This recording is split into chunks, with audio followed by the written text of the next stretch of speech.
मंगलवार को सागर में दोपहर में 3 और कोरोना मरीजों के डिस्चार्ज हो जाने के बाद जिले में अब कोई कोरोना मरीज नहीं बचा है, जो सागर वासियों के लिए खुशी की बात है। सागर कलेक्टर प्रीति मैथिल नायक का कहना है कि 3 मरीज स्वस्थ हुए हैं, वह घर चले गए हैं, लेकिन अभी हमें और सतर्कता की जरूरत है। सागर वासियों से उन्होंने कहा है कि वह प्रधानमंत्री और ICMR की गाइडलाइन का पालन करें, जिसमें वह लोगों से 1 मीटर की दूरी बनाए रखें, मोटरसाइकिल पर 2 लोग न चलें, कहीं भी भीड़ न लगाएं, और जो लोग बाहर से आ रहे हैं और जो हॉटस्पॉट जोन से आ रहे हैं तो उसकी सूचना कोरोना कंट्रोल रूम में दें, और कोई व्यक्ति आपके पास संदिग्ध या सर्दी खांसी जुकाम से पीड़ित है तो उसकी जानकारी भी कोरोना कंट्रोल रूम में दें। हम जितने ज्यादा सतर्क और सावधान रहेंगे उतने ही अच्छे तरीके से कोरोना से लड़ पाएंगे। वहीं इसको लेकर नगर विधायक शैलेंद्र जैन का कहना है कि कोरोना से लड़ रही 3 बहनों को आज अस्पताल से डिस्चार्ज होने पर बहुत खुशी हो रही है, और इसके बाद हमारे 5 कोरोना मरीज स्वस्थ होकर घर पहुंच चुके हैं, जिसके बाद सागर जिला धीरे धीरे अब ऑरेंज जोन से ग्रीन जोन की ओर बढ़ चला है, और भगवान ने चाहा तो जल्द ही यह ग्रीन जोन में शामिल हो जाएगा। नहीं, मुझे ऐसा लगता है कि ये अभी हमारे जो पेशेंट्स मिले थे वो स्वस्थ हो गए, उनकी सेकंड रिपोर्ट भी निगेटिव आई है, लेकिन हम लोग को अभी बहुत सावधानी रखने की ज़रूरत है। और सागर के जो नागरिक हैं उनसे मैं दोबारा ये कहूँगी कि जो सोशल डिस्टेंसिंग के नॉर्म्स हैं, जो माननीय प्रधानमंत्री जी ने और जो हमारे ICMR की गाइडलाइंस हैं कि आप 1 मीटर दूर खड़े रहें, लोगों से भीड़ इकट्ठी ना करें, मोटरसाइकिल से 2 ना चलें, दुकानों पर भीड़ ना लगाएं। अगर कोई बहुत अति आवश्यक वस्तु खरीदने के लिए किसी दुकान पर जा भी रहे हैं तो आपके आगे और जो पीछे आदमी खड़ा हुआ है उससे 1 मीटर दूर रहें। और सबसे महत्वपूर्ण, अगर कहीं से भी कोई सूचना मिलती है, कोई व्यक्ति बाहर से आया है, हॉटस्पॉट से आया है, तो उसकी सूचना कोरोना कंट्रोल रूम में दें। और अपने आसपास पड़ोस में अगर आपको लगता है कि कोई व्यक्ति सिम्टोमेटिक है, सर्दी खांसी है, बुखार है, तो उसकी सूचना भी कोरोना कंट्रोल रूम पर रहें। मैंने पहले भी कहा है कि हम जितने ज़्यादा सावधान और सतर्क रहेंगे, हम उतनी ही अच्छे से हम कोरोना से लड़ पाएंगे। मैम, ऑरेंज जोन में जैसे आ गया है सागर तो, लेकिन लोग बाहर निकल रहे हैं तो अभी एहतियात की जरूरत और ज्यादा हो गई है इस तरह। बिल्कुल मुझे ऐसा लगता है कि हमें मतलब हम हमेशा लॉकडाउन नहीं रह सकते, हमेशा कर्फ्यू नहीं रह सकता। अब ये जिम्मेदारी लोगों के कंधों पर है कि वो स्वयं सोशल डिस्टेंसिंग के नॉर्म्स का पालन करें।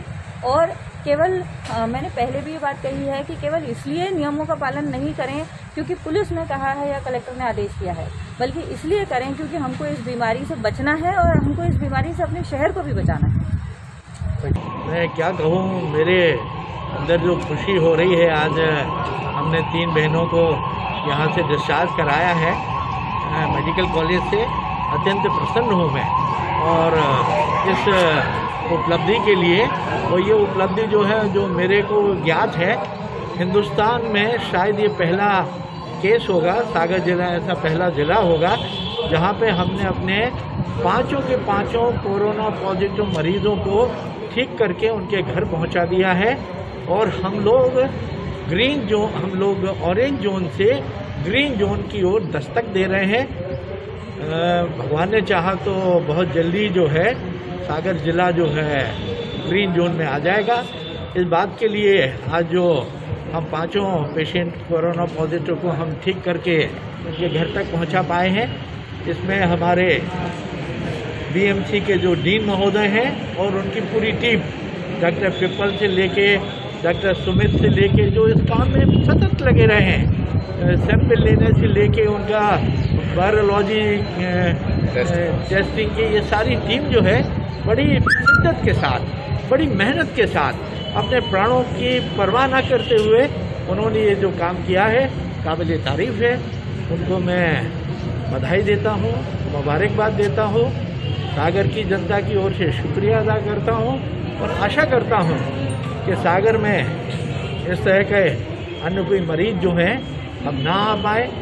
मैं जिला प्रशासन को भी इस बात के लिए बधाई देता हूँ, क्योंकि जो ट्रेंड हमने देखा है, अगर कोई एक पेशेंट मिला है तो 2, 4, 6 दिन बाद उसकी संख्या बढ़ के 2 हो जाती है, 6 हो जाती है, 10 हो जाती है।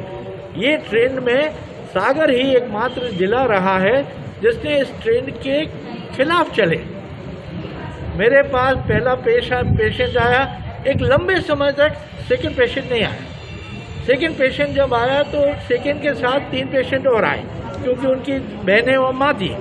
लेकिन इन 5 पेशेंट के बाद अभी तक हमारे पास सागर जिले में कोई भी पॉजिटिव कोरोना का केस रिपोर्ट नहीं हुआ है। जिस टाइप से सागर में कंट्रोल किया गया है कोरोना पर, काबिल तारीफ है।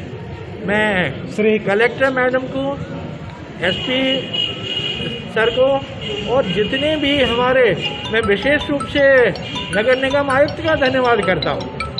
नगर निगम की टीम, पुलिस प्रशासन और तुम्हारा जिला प्रशासन और अंतोगत ये तो भगवान के बाद अगर किसी का स्थान है तो डॉक्टरों का है।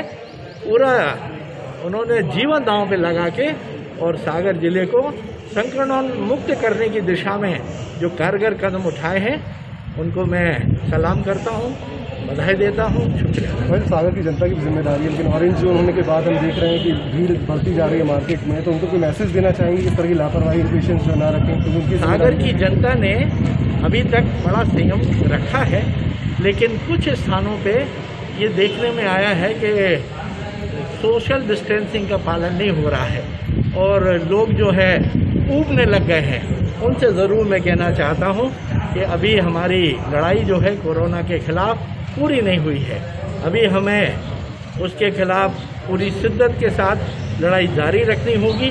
हमें पेशेंस रखना होगा, धैर्य रखना होगा और शनै शनै जिला प्रशासन और मध्य प्रदेश शासन ने बहुत सारी एक्टिविटीज़ जो हैं शुरू करने की दिशा में काम किया है।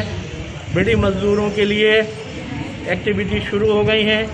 मैंने बात की है कि अगरबत्ती उद्योग भी शुरू हो जाए। इसके साथ हमारा सोने के जो व्यापारी हैं एक बड़ी तादाद में वहाँ भी मजदूर हैं, उनको भी काम मिलना शुरू हो जाए। ऐसे शनै शनै हम एक्टिविटी शुरू करना चाहते हैं, लेकिन लोगों को मैं धैर्य के साथ सोशल डिस्टेंसिंग का पालन करते हुए अगर हम काम करेंगे तो धीमे धीमे हमारी अर्थव्यवस्था भी पटरी पे आ जाएगी।